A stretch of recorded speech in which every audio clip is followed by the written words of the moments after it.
Hi, everybody, and welcome to this week's edition of Straight Talk with Bren O'Brien and Tim Rowe from The Straight, brought to you by our sponsors, Inglis and Darley. Today, we take a look at the state of global bloodstock with seven-figure results here and abroad this week. What does it mean? We chat to Harry Bailey at Inglis about Inglis's latest collaboration. We look at the distribution of Godolphin horses and reflect on Tim's trip to Newmarket and Goodwood. We then have a special segment with two experts in their fields, bloodstock agent Dave Mee and former analyst Aaron Gooden, about what they look for in a horse. And in wagering, are we forgetting the punter? Tim, welcome back. Globetrotting senior journalist has decided to avail himself to us this week, which is fantastic. It's been a big couple of weeks for you, Tim. I guess it's a good time, given you have been travelling a little bit, to sort of reflect on the international strength of bloodstock at the moment. We saw some incredible results of Fasig-Tipton yesterday. The strength of that Northern Hemisphere market's quite significant and has a strong knock-on effect down here, doesn't it? It's, having been up north for 6 or 7 days, seeing those big, uber wealthy players, Wathman, Ammo Racing, Kia and so forth, literally rubbed shoulders with him. He brushed me, I think, but that's okay. There is a lot of money at the top end of the market, as we saw at Saratoga this week. It's, over 100 million for sale that described to me as a bit like the top end of Magic Millions and Easter. It's, select 200 odd horses. England in next month will probably provide a greater view of the overall health of the US market and Northern Hemisphere. But, at the top end, the $25 million lots is, those uber wealthy investors are, in the luxury item of what owning a racehorse is. They're, huge demand at the moment. They want to get involved. Yeah, and I'll put my hand up here. I've been a bit of a cynic of the concept of the Netflix effect and the impact of like what the Netflix series Drive to Survive had on Formula One and how it transformed that to become a really popular product. Really interested to read in your article yesterday, Tim, about a Swiss investor that had seen the Kentucky Derby series. Now, I mean, you and I both watched that series. Once we sort of got over the fact that it probably wasn't aimed at us, it was probably aimed at a more, I'm not going to say we're not aspirational, but maybe a more sort of, less exposed audience around that stuff. The characters and the way that it was portrayed and put forward, you have to be on those formats in order to appeal to people. And like, to be perfectly honest, if you're going to get 2 or 3 investors sticking their hands in their pockets for a few $1 million each, it makes it worthwhile for racing to continue to operate in this space, doesn't it? And that Swiss investor, he does own standard breds or harness horses in the States, so he's not completely foreign, but, triggered him to get, there was plenty of egos in that Netflix series, and people want to get involved, and it's the same, racing takes all personalities, can get involved, and if you've got the money and at that top end, it is an ego thing most of the time, and it's not about trying to get a return on the track necessarily. Yes, there's an element to that, but it's the thrill of the chase of trying to get a very good horse and competing at the elite races, whether it's Kentucky Derbies, Goodwoods, Royal Ascots, and, Randwick and Flemington during the spring and autumn. Yeah, it's interesting, wasn't it? I think the other thing too is like, he sought out Kenny McPeak who was in that series to train his horses because he loved what he saw. And that's the advantages for trainers of featuring these types of things, that people sit there and go, oh, I'd love to have a horse with that person, and that's what it means. And you've probably seen that firsthand, the last couple of weeks, of the value of having that, understanding of who these trainers are. Well, of course, the bloodstock boom certainly happening not just overseas, but in Australia at the moment. We saw $2.6 million for Alentia at the Magic Millions virtual sale this week. Another remarkable result for Denise Martin and Star Thoroughbreds. They've got an amazing record for turning these fillies into valuable, successful fillies on the track through Chris Waller, and then transferring that to value in the sales ring back to their clients. And it's an amazing model, but she's not a Group 1 winning. Group 1 placed mare, $2.6 million, lovely looking mare, but it does show you that the demand for those quality mares is as strong as ever, as we saw during the recent broodmare sales a couple of months back. But how do you feel like that translates to the Australian market, Tim, in terms of the yearling market coming forward? The stuff that's going on overseas with the demand over here, the strength of the Australian broodmare market. Probably fair to say that the Australian yearling market's been reasonable, but not barn burning over the last couple of years. Do you feel like there's a real sort of return to strength and confidence now, and especially in that top end, to continue to drive that growth? Well, just on Alentia, Denise Martin, and more recently with Brett Howard helping her select. The fact that she's been able to sell so many high-priced mares, yes, they've got the records, but really good-looking stock. They obviously, buy the type a lot, and that translates into the sales when they go to sell them. And it's credits to Denise and Brett being able to foresee how a yearling's going to grow out. And with Olentia, very good horse, but not a Group 1 placed, but not Group 1 winner. I think it's significant that Lothman Racing, led by Ollie Tate from Twin Hills Stud, that, they were everywhere at Goodwood last week. And to come down and buy a Group 2 winner, they underbid Zugotcha. I believe they bid on a mare at Chairman's, and they're going to take her back to the Northern Hemisphere. It says a lot about the value of the Australian bloodstock industry and the value of the mares that they can, they're investing down here. And I think that will flow on at the middle to the top end. I think that'll flow on next year at the yearling sales, particularly given the value of the Australian dollar being quite low. And, the pound's, double the Australian dollar, which I found out pretty quickly last week. So, and same with the US dollar, the Australian bloodstock's quite good value. And, the Resolute Racing's, John Stewart's, I think they'll be all coming down and playing, but you're going to have to have the right stock, It's those days of the COVID explosion where people were just buying anything almost. I think those days are over. You've got to have quality. And joining us now is Harry Barley, bloodstock sales manager at Inglis. Harry, you've been back in the UK. What's the view of the global bloodstock market at the moment from over there? There's obviously a great sort of strength in international confidence sort of permeating throughout the world at the moment when it comes to buying and selling horses. Hi, Bren. Yeah, no, it's. I would say globally at the moment, there's a huge amount of interest. Maybe obviously seeing off the back of the results in America, but in Europe at the moment, Tassels have just released their October yearling sale catalogue. Obviously, last year it was a record sale. I mean, it was a sale which probably, from a record perspective, would be very, very hard to beat. I mean, obviously, it's dominated at the top end by a few major players, and those players have a huge impact on how the sales or the sales season coming up will perform. But I mean, as we've seen, there's some great new entities like the likes of Wathnan. Obviously, you got the established partners like Coolmore, Ammo Racing, to name a few. So it's very exciting up there. I mean, the racing's very competitive. And yeah, I mean, I'd say they're very, very excited and very hopeful for a very good season ahead. Harry, talk us about the collaboration with Tattersall's. Inglis and Tattersall's, I think, Tattersall's a shareholder in Inglis, and you've got a pop-up sale, 2 lots I'll be going through today, I think. We see more of this, do you think? And what's the interest been like? Well, Tim, we did a joint collaboration sale back in December for mares in foal on Southern Hemisphere pregnancies, and the sale went very well. Actually, from Tassels' perspective, it was the highest grossing sale online they've ever had. So from that perspective, it was very positive. And obviously, we've now moved on to a sale here where we've got a filly and a tried horse. It's not a market we're going to be doing a huge amount of, but from my perspective and from Inglis's perspective, obviously, I spend a bit of time up there over the winter. Tassels have been really helpful in introducing me to prospective clients who we feel could be targets to come down to Australia, to come and shop down here, to get involved. And we saw at Easter last year, Chairman's this year and Easter this year, there's a huge amount of European interest, relatively speaking, compared to previous years. And we feel that's an area which can grow a little bit. So Tassel has been great introducing these people. And we just feel doing, 1 or 2 collaborations a year like this is a great way to get our name up there a bit more and also to meet more clients as well. Yeah, it's an interesting one, Harry. I mean, I guess the other aspect of this is introducing some Australian buyers into the European market to a certain extent too, because you're fair to say that the Australian buyer as a rule is much more comfortable in that digital space. I mean, it's a much more evolved and, I guess, mature market down here, given particularly you guys have led the way in developing that digital market. Yeah, it is. I mean, it's still, as you say, still in its early stages up in Europe and in America, relatively speaking. And, I think, as you rightly say, Australian buyers have a huge amount of confidence in buying online.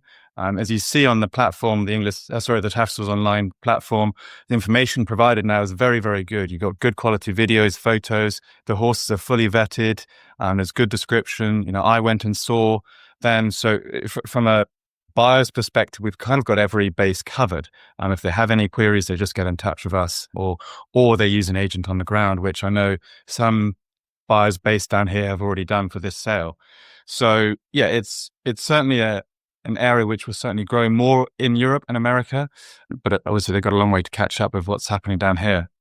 It seems to be like there's obviously the frequency of your digital sales have been that sort of fortnightly level for Inglis for a fair while now, but the quality and I guess volume of horses sold through the sale continues to sort of go throughout the year. I think we've spoken about this before, but it's not quite time of year, but this time of year in particular, ahead of the Australian breeding season, seems to be very busy and a lot of sort of high quality offerings that are sort of trying to get to market to get that, I guess, that last minute breeding stock sort of in before the season starts. Absolutely. I mean, Velocious last week was a phenomenal result for Go Racing. Yearling bought her for 1.625, and there was strong interest in her. I mean, that was a really, really good result. And, we've seen the last couple of online sales, as you mentioned, good quality young mares with either early pregnancies or mares off the track have sold really, really well. And we expect that to continue as we get towards the breeding season. Obviously, there's new stallions out there, and for those shareholders or people with breeding rights, they need to fill those with good quality mares. And we've certainly got some really exciting mares coming up in this week's sale. But obviously we've got the English Digital Tats Online collaboration to get through first. And, the bountiful filly by Zoostar, she's a really appealing filly for the Southern Hemisphere. Obviously Zoostar is doing a phenomenal job. She's a 2-time winning 2-year-old, nearly got Group 2 place as a 2-year-old. And with stakes place as a 3-year-old, you can race her on for another year or put her in foal this year. I mean, you've got plenty of options. Yeah. And I guess the key is to offer in those markets, whether a small sort of bespoke sale like you've got with that or broad, it's the bigger digital sales that you need to have these offerings, these different offerings, don't you? Which is an example, even in a 2-lot sale, you need to have sort of different ends of the market, a horse that can probably continue racing on and moving on and a more of a breeding prospect. Definitely. I mean, if you look at the 3-year-old gelding, Many Men, he, in my eyes, he looks like a potential Cups horse down the track. Sydney Cups horse, maybe developing into Melbourne Cups horse in time. He was very impressive at Ascot last start, won really, really well. Showed a really good turn of foot, which I think is important for the Australian market. And, if you look at his start, I think it was 3 starts ago at York, that form has worked out extremely well. The winner was Merchant, who subsequently won a Group 2 race at Glorious Goodwood last week and is one of the leading fancies for the St. Ledger. And then in second, the horse was then placed at Royal Ascot in a Group 2 race. So, the form is rock solid. You can ignore his second last start. He didn't like the wet track. To me, he's a perfect tailor-made horse for Australia. Harry, thanks so much for your time and all the best for the sales over the next couple of weeks. Thanks very much, gentlemen. On to racing now, Tim, and you spent close to a week in Newmarket and Goodwood, as we mentioned, over the past week or so. And obviously, there's a bloodstock aspect of that and getting an understanding of that. That's obviously something you're strongly interested in. But from a racing perspective, what did you glean from your time? Obviously, spent a fair time with Henry Dwyer looking, what was going on with the Eustace brothers. I know you had a good catch up with both Harry and David Eustace across that time and got to sort of chat to them about how things are moving for them. But what did you glean from what goes on in the UK compared to what you'd see at Wagga on a cold Thursday morning? Well, just I've seen photos and you hear about Newmarket.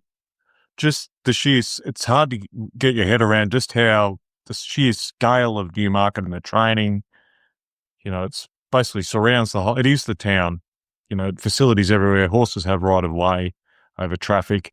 And one end is the July, the course or Newmarket race course as we entered. And then the other end is, the Warren Hills and, further out to Godolphin's private facilities and just the sheer scale.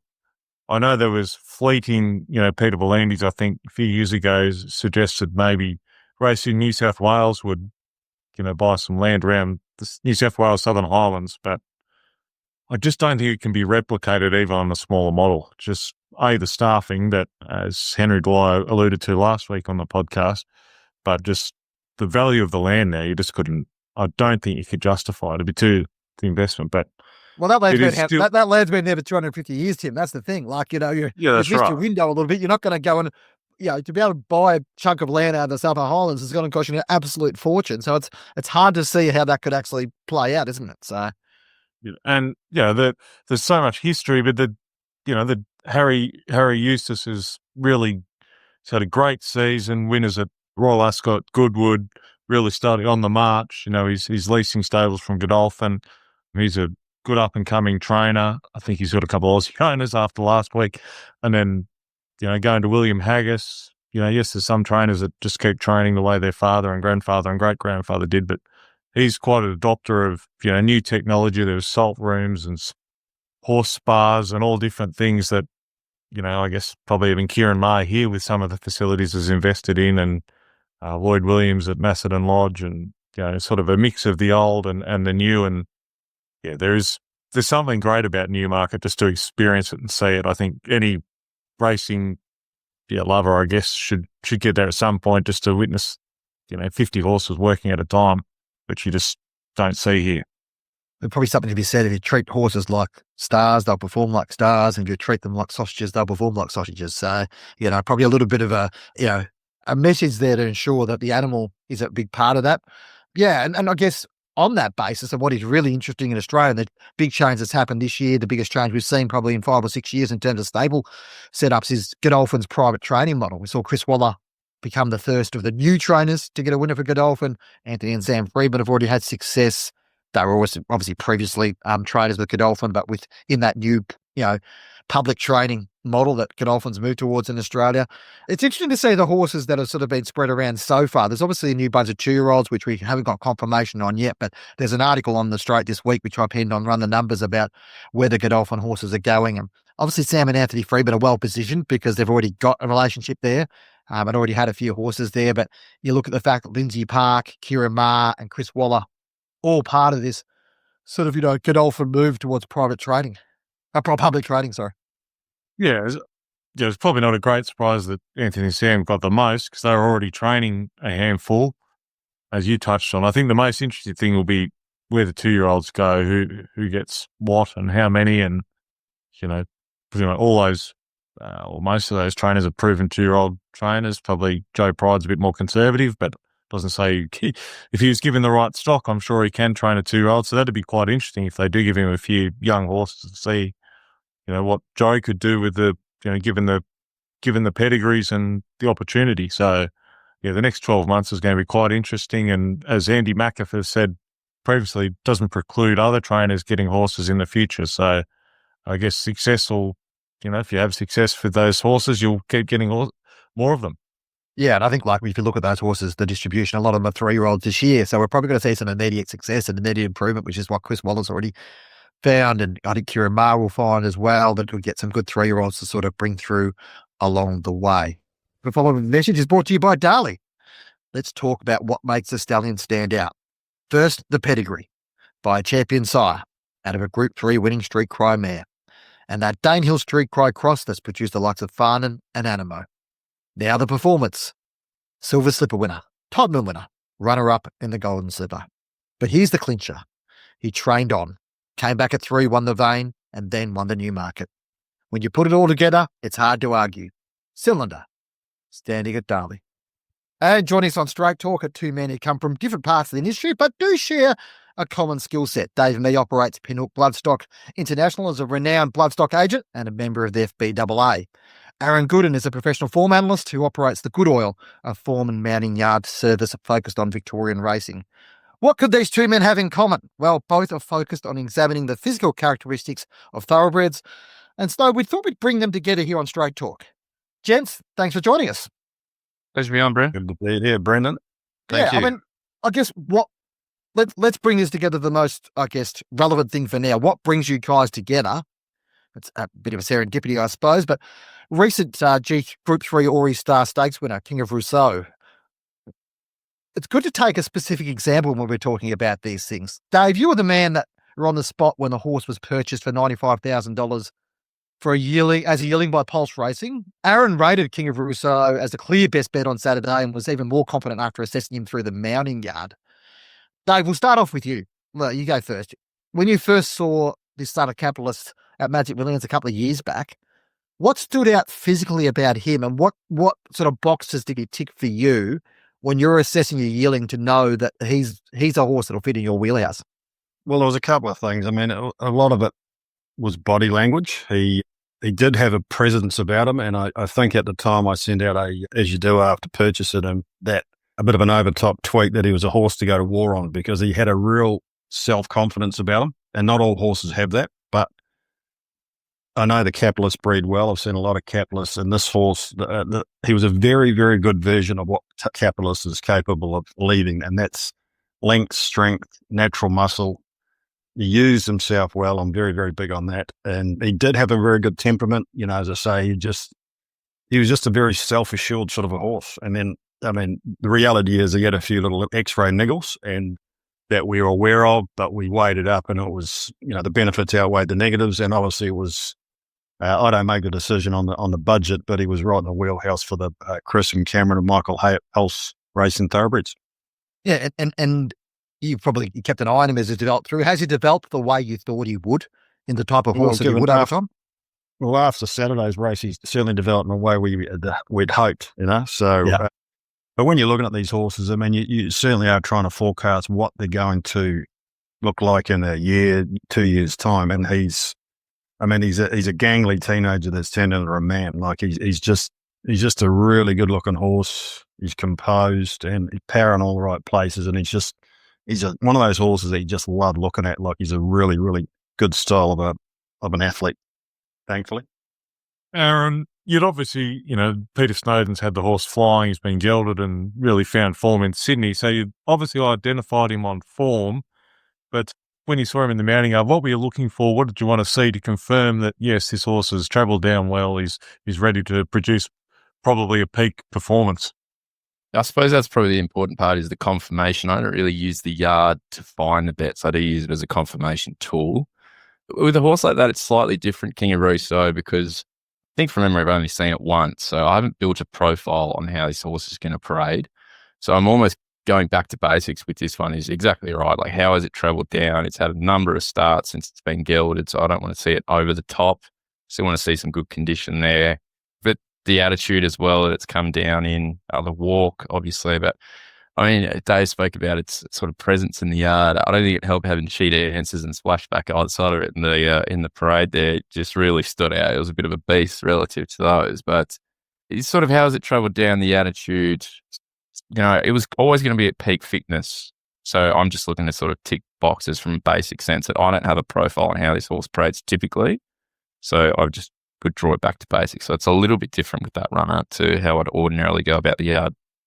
So, but then, once you tick those boxes, had you already bet, or do you bet again, or how do you play those sort of things?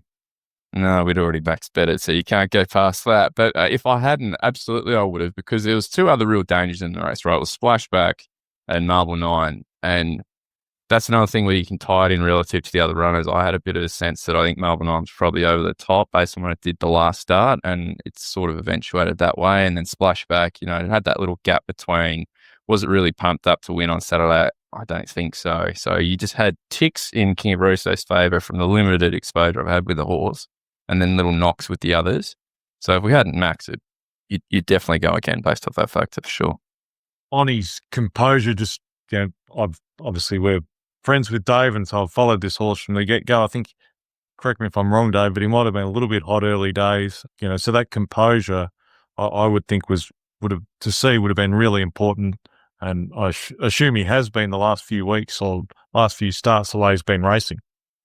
Well, he's just matured, and a lot of horses are like that. It's like humans, they're all different. They're just, they used to be, been to the track 16, 17 times, so he's just matured mentally. So I think he's always been really quite sensible.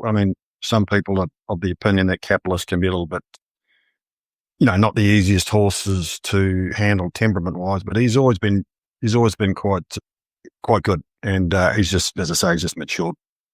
Aaron, I've sort of got to know in the last few months, you examine, what I find interesting about you is there's not just a lot of mounting yard, confirming where they're at physically, all that type of stuff, but you also look at how a horse physically gets through a race and how it handles itself during a race. And often some of your commentary post-race is fascinating about, a horse might get beaten because it, didn't apply itself at certain points, or, found certain parts of the track difficult or whatever else.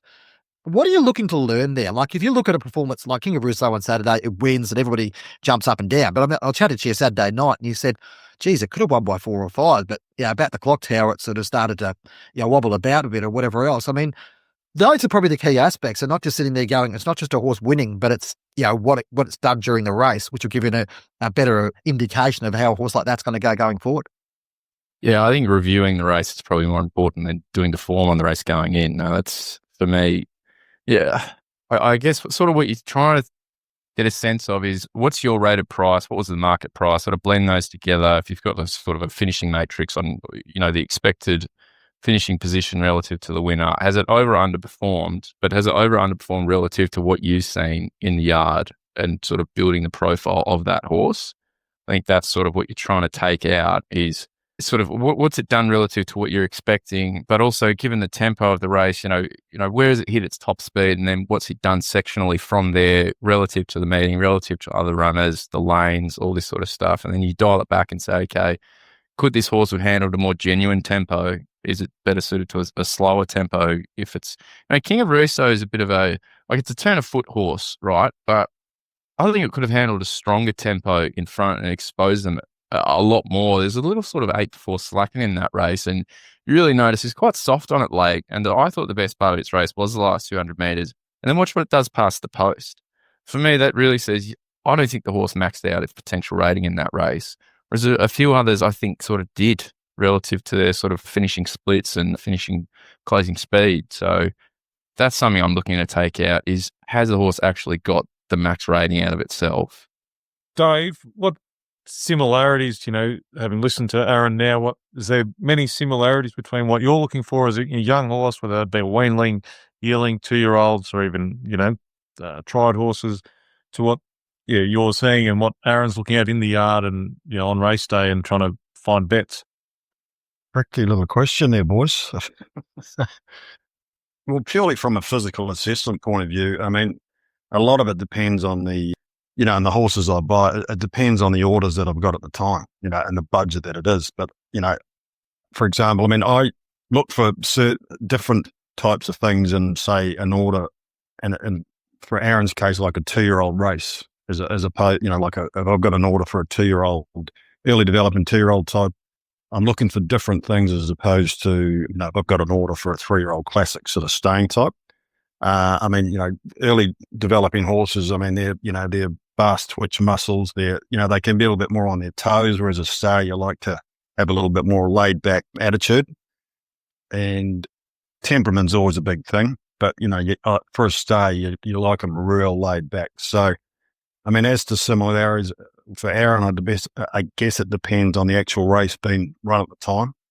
I mean, using the Aurie star as an example, I mean, Aaron's touched on it before. I mean, from an observer looking on the TV, I mean, in some ways it was a mid-season grand final for King of Roseau. So he was tight, he was fit, he paraded enormous. So as opposed to the, the favourite Splashback, I mean, a lot of that was the pedigree. I mean, I know that stallion, it's a French stallion, she's by Le Havre, and they're generally, they're sort of slower twitch sort of animals where they look like milers. They develop later in their career. I know she's got a bit of age on her, but she didn't look like a sprinter. I mean, when you weigh it up against King of Roseau, she'd won at 1,200 metres, but not at this level. So, I mean, there are similarities, I guess, but it's easy to say now, I would say, but different things. Yeah.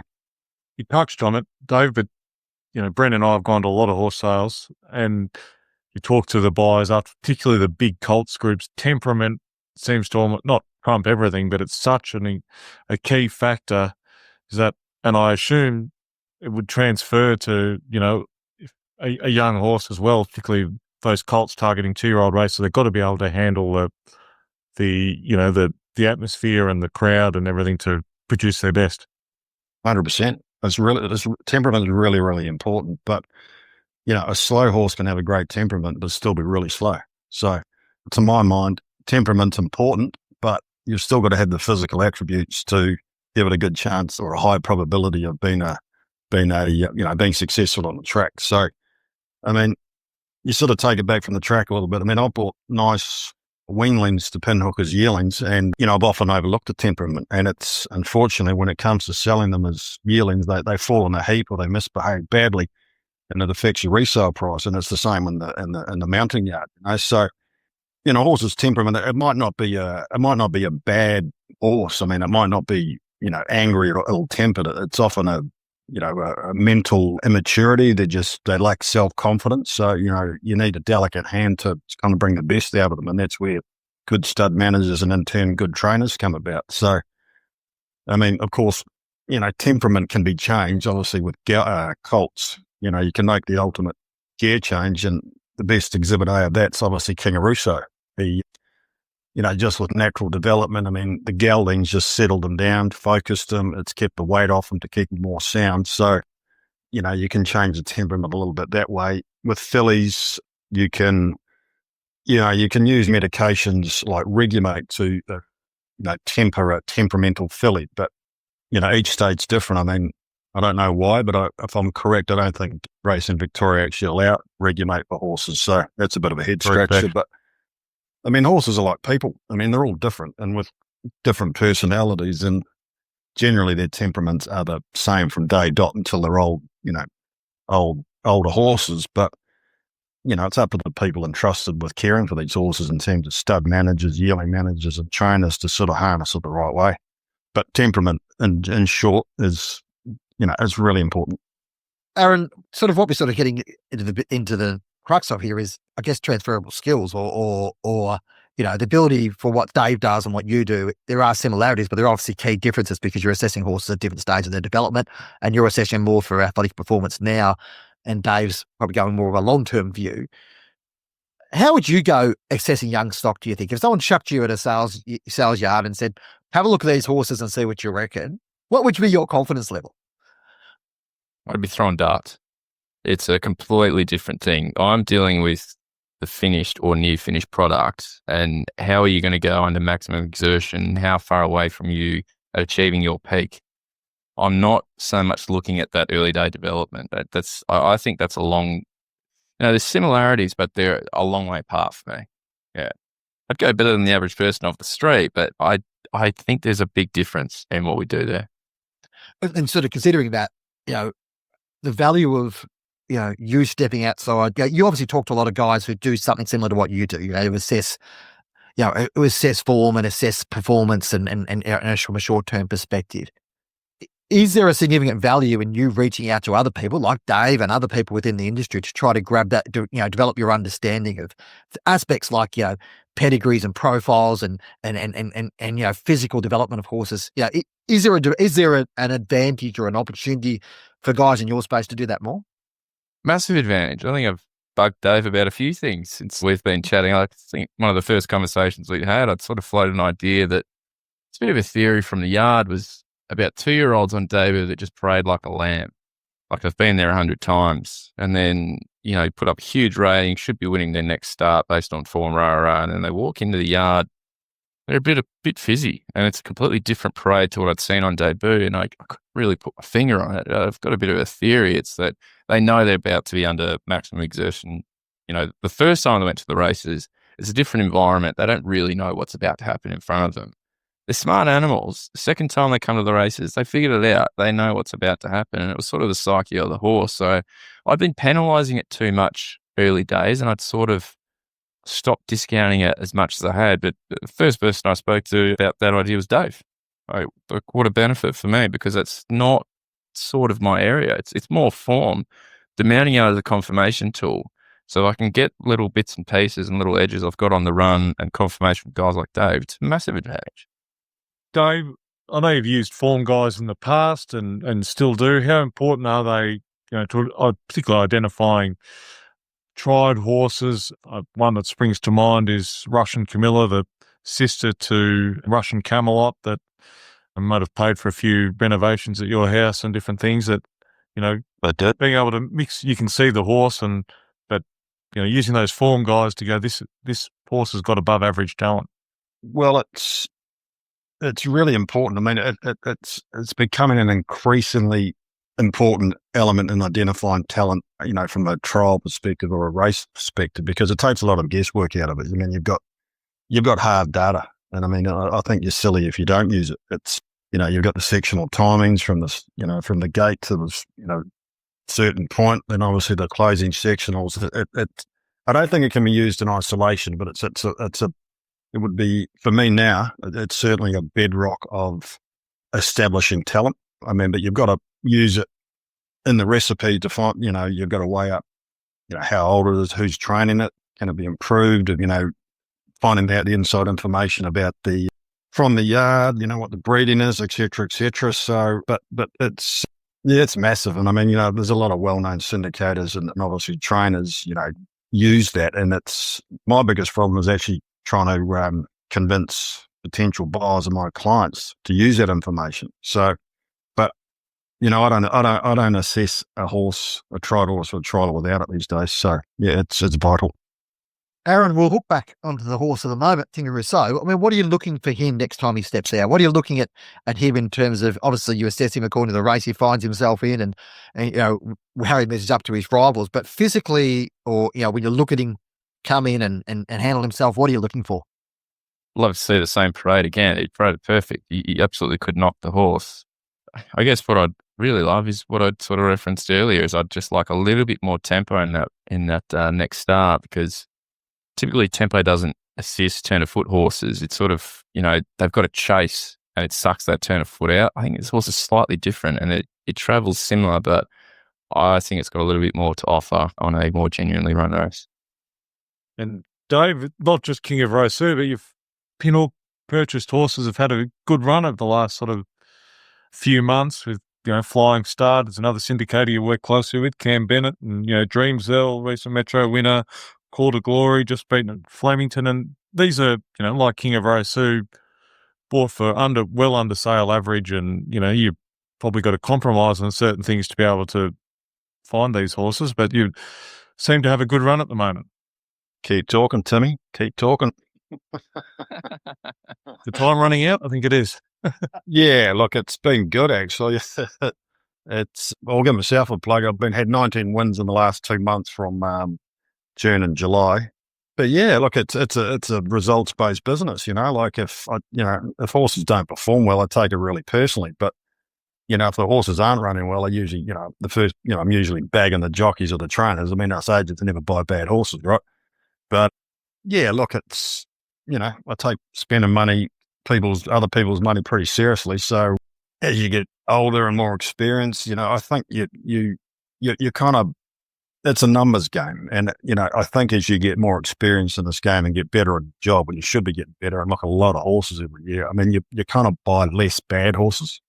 And then, I'd like to be able to spend more money with clients, but I love my clients. I mean, most of them turn into really good friends, and it's about the enjoyment.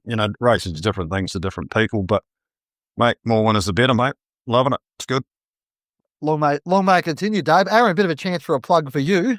Obviously, currently at the moment, the Straight's running a little bit of a partnership with the Good Oil, and we're promoting you guys through our platform, and we're working on a bit of a partnership at the moment. But talk to us about how people get access. Talk to us about the product, and I guess the value you see in someone becoming a subscriber to your service.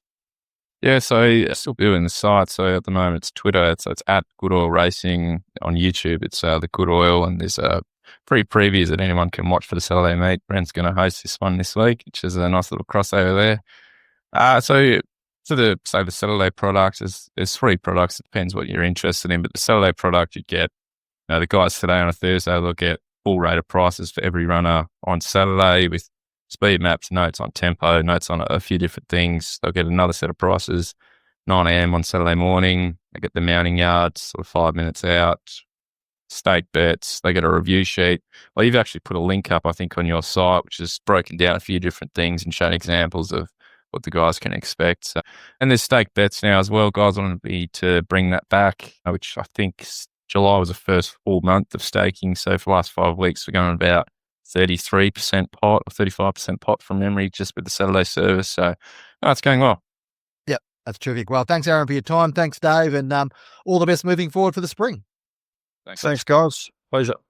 Kim, we'll just round off now with a chat about the wagering world. Column this week from Rich Irvine about the lack of consultation for the federal government with punters on the possible changes. Confirmed that the government is consulting the changes, a whole range of people. An article there this morning on the Straight talking about them meeting with, I guess, gambling reform advocates, probably the most polite way to put them. I'd probably describe them as more anti-gambling, but, people like Tim Costello and the Alliance for Gambling Reform, meeting with the broadcasters. We don't know if they met with the bookmakers because a lot of the information from Annika Wells's diary was blacked out, but so be it, that's fine. I guess they're trying to build some policy around here. But the one people that haven't been spoken to, and Richie alluded to this in his piece, and it's something that sort of we've been aware of for a while. We talk about consumer protection, Tim. Is there enough protection for punters? Because it feels like punters have been left out in the dark with a lot of this stuff. Problem for punters is where, who represents them. Richard Irvine's sort of been a long time, I'm not going to say self-appointed, but he's put himself out there and done a lot of work and voluntary work to try and push the case for punters. But I guess from a government point of view or regulators, they would argue that 95+% of punters are very well looked after. Their minimum bet laws don't apply to them, because they're not betting big enough, or they're just, they're recreation, and that's fine. The industry needs plenty of those punters, but who do they go to get to represent the punters? I think that's the issue, and it's very hard. Even as good a job as Rich has done, he's representing a small batch of punters, I would say, professionals and those that are more engaged during the week, like us watching midweek and betting in sort of outside Randwick and Flemington and things like that. So it's just trying to find the right representative, and governments are busy or ministers are busy, and they probably feel they could better spend their time. Unfortunately, it would be great to have a proper representative, but how you do that, I'm not quite sure. Yeah, without proper funding from PRAs, probably. Yeah, that's right. You've got people complaining about minimum bet limits. You've got a framework of different states that have, operating on these things. No clear national ombudsman, so it makes it quite difficult. So I think going forward, there really needs to be a sense of consultation with. We talk about consumer protection. Consulting the consumer is number one here. It's not just about preventing people from gambling that shouldn't be gambling or that have got issues with it. It's about making it a better experience and, to be perfectly honest, a better customer experience for those who bet day to day. Thanks for joining us on Straight Talk, brought to you by Inglis and Darley. Don't forget to give us a rating wherever you listen to our podcast. Be sure to subscribe. Send us an email at editor@thestraight.com.au and let us know what you anything you want us to talk about. Thanks for your time, and we'll talk to you again next week.